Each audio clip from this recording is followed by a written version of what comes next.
Nå, skal vi se, om vi kan løbe de der opgaver igennem. Jeg har lavet et regneark. Hvorfor kan jeg ikke det? Nå, sådan. Jeg har lavet et regneark her, hvor vi er klar til løsningerne. Så kan vi lige se. Okay.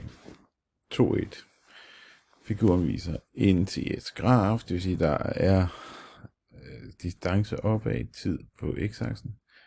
Beskriv løbeturen. Hvornår løber løberen hurtigt? Hvornår løber løberen langsomt? Jamen, løberen løber mega hurtigt her, det er fordi, eller ikke her. Her løber løberen virkelig hurtigt, det er fordi, at der er jo den stejleste tangent på den her kurve, og den øjeblikkelige hastighed er hele tiden tangenten. Så det vil sige, hvis jeg lagde en tangent ind, så ville den være stejlest her. Vi kan jo prøve lige at lægge en streg ind sådan der. Så kan man jo se, at hvis man ligesom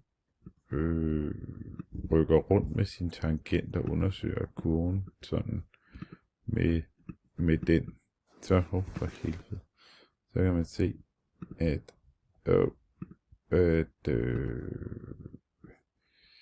at det stejleste sted på kurven, kan man se det?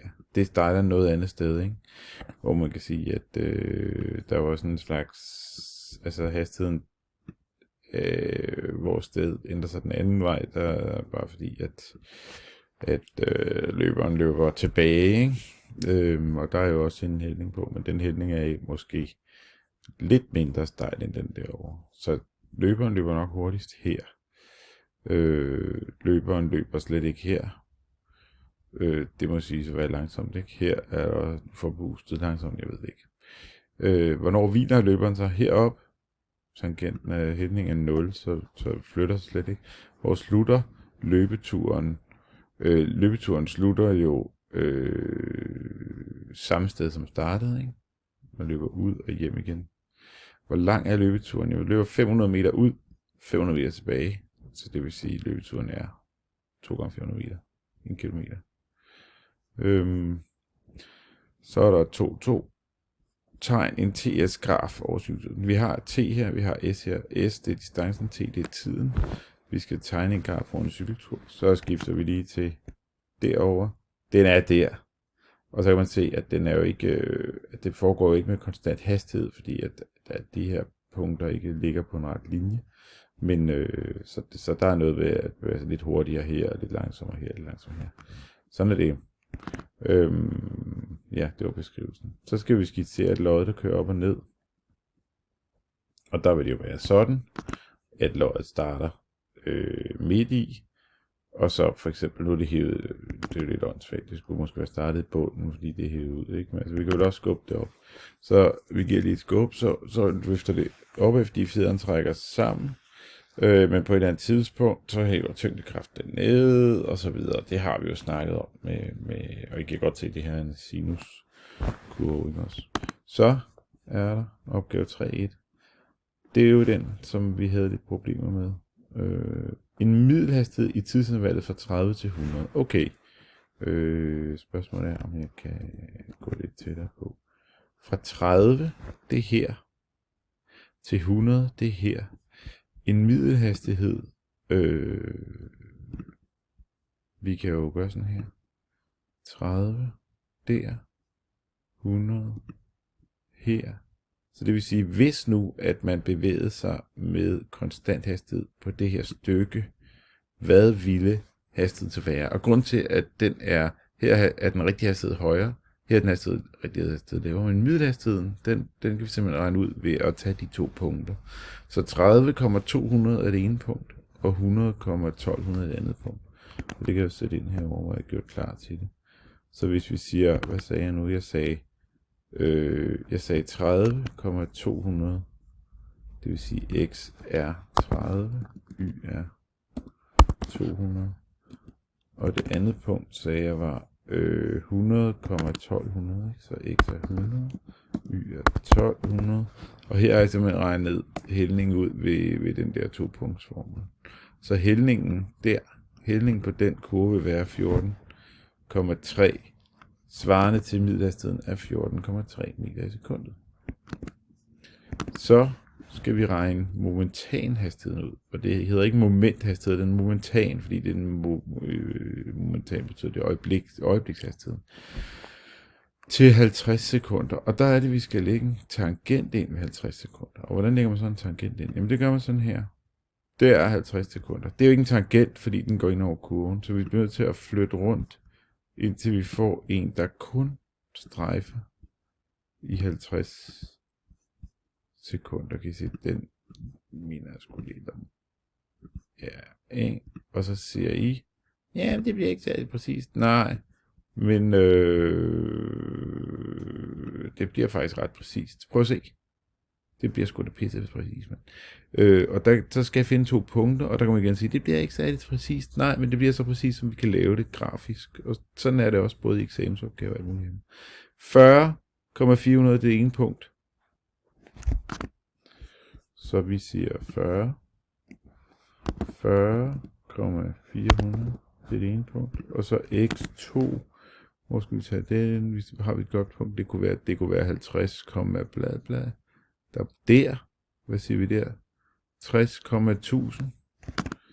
Så vi siger 60,1000.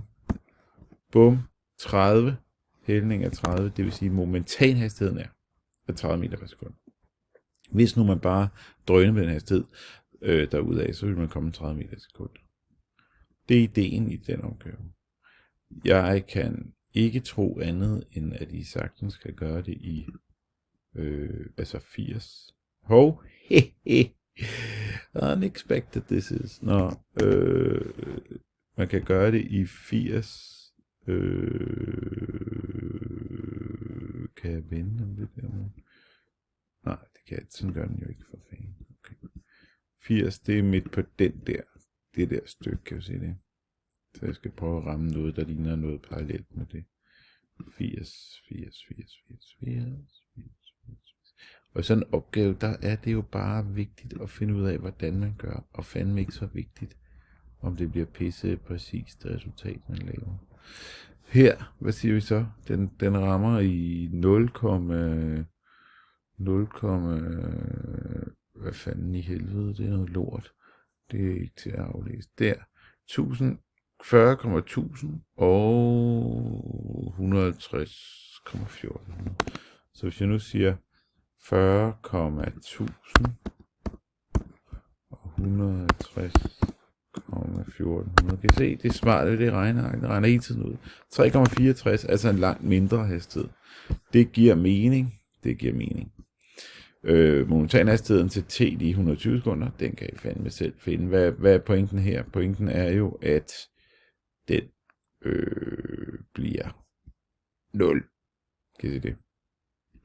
Hvis jeg lægger en tangent ind til 120, så passer det fandme lige med, at det er på det stykke deroppe. Kan I se det? Kan tæt på i hvert fald, ikke? Så det bliver 0. Momentanhastigheden til 150 sekunder. Hvad er pointen der? Pointen der, kan I se, det er blevet en ret linje derovre. Vi elsker ret linjer. Ret linjer er pisse dejlige. Det er nemt at lave en tangent til en ret linje, for at lave en ret linje selv. Sådan der. Så kunne jeg regne ud, hvis vi vil, men pointen er, at den bliver negativ, ikke? Fordi at mit x2, y2 er jo længere nede, eller hvad kan man sige? Det, ja, I med. Yes. Farten til 150 sekunder, det er fordi, at tangentens hældning er negativ, men fart er jo uden fortegn, det er uden retning, og derfor så bliver farten det positive af det. Yes. Så har vi 3,2. 3,2, der har vi en konstant hastighed. Så skal vi tegne en graf, hvor med en konstant hastighed fra 0 til 20 sekunder, når s er 0. Og vi skal også tegne en i B'eren, hvor s er 12 meter. Det vil sige, startstedet er forskelligt, men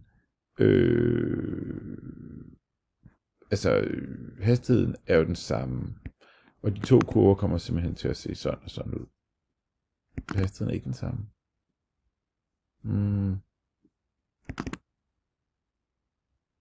Hastigheden er den samme. Mine akser var forskellige. Så her der starter vi ved 0. Stiger med konstant hastighed. Her starter vi ved 12 og stiger med konstant hastighed. Det er ikke svært. Så er der opgave 4.1.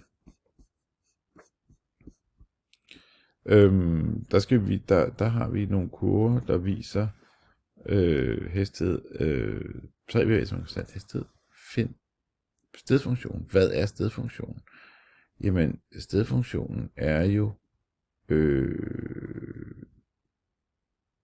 her, altså stedfunktionen er givet ved startstedet plus hastigheden gange tid.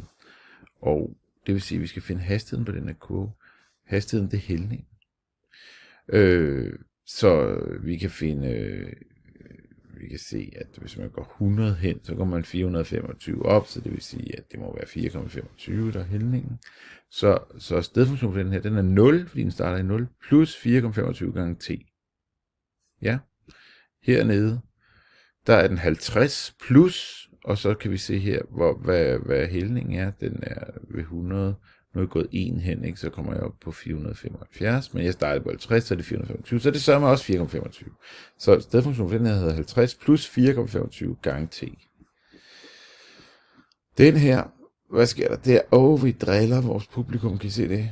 Vi starter stadig ved 50, så den hedder 50 plus hældningen, hvad er det? Den går fra 0, den går til 100, og den går fra 50, og den går ned på 350, det vil sige minus 300, går den på 100, det vil sige minus 3. Hvad hedder den så, den her stedfunktion? Den hedder sgu da 50 minus 3 gange t. Så skal vi tegne nogle forskellige grafer for at lære det her med stedfunktionen. Er hastigheden her gange tiden, hastigheden gange tiden, hastigheden gange tiden plus startstedet, hastigheden gange tiden plus startstedet. Og her er nogle minus foretegning. Så det giver altså de her kurver herover. Den gule starter lidt op, den grønne starter lidt nede, de starter i 0, og de har henholdsvis positiv og negativ hastighed, så stedet ændrer sig jo så i positiv og negativ retning. Så har vi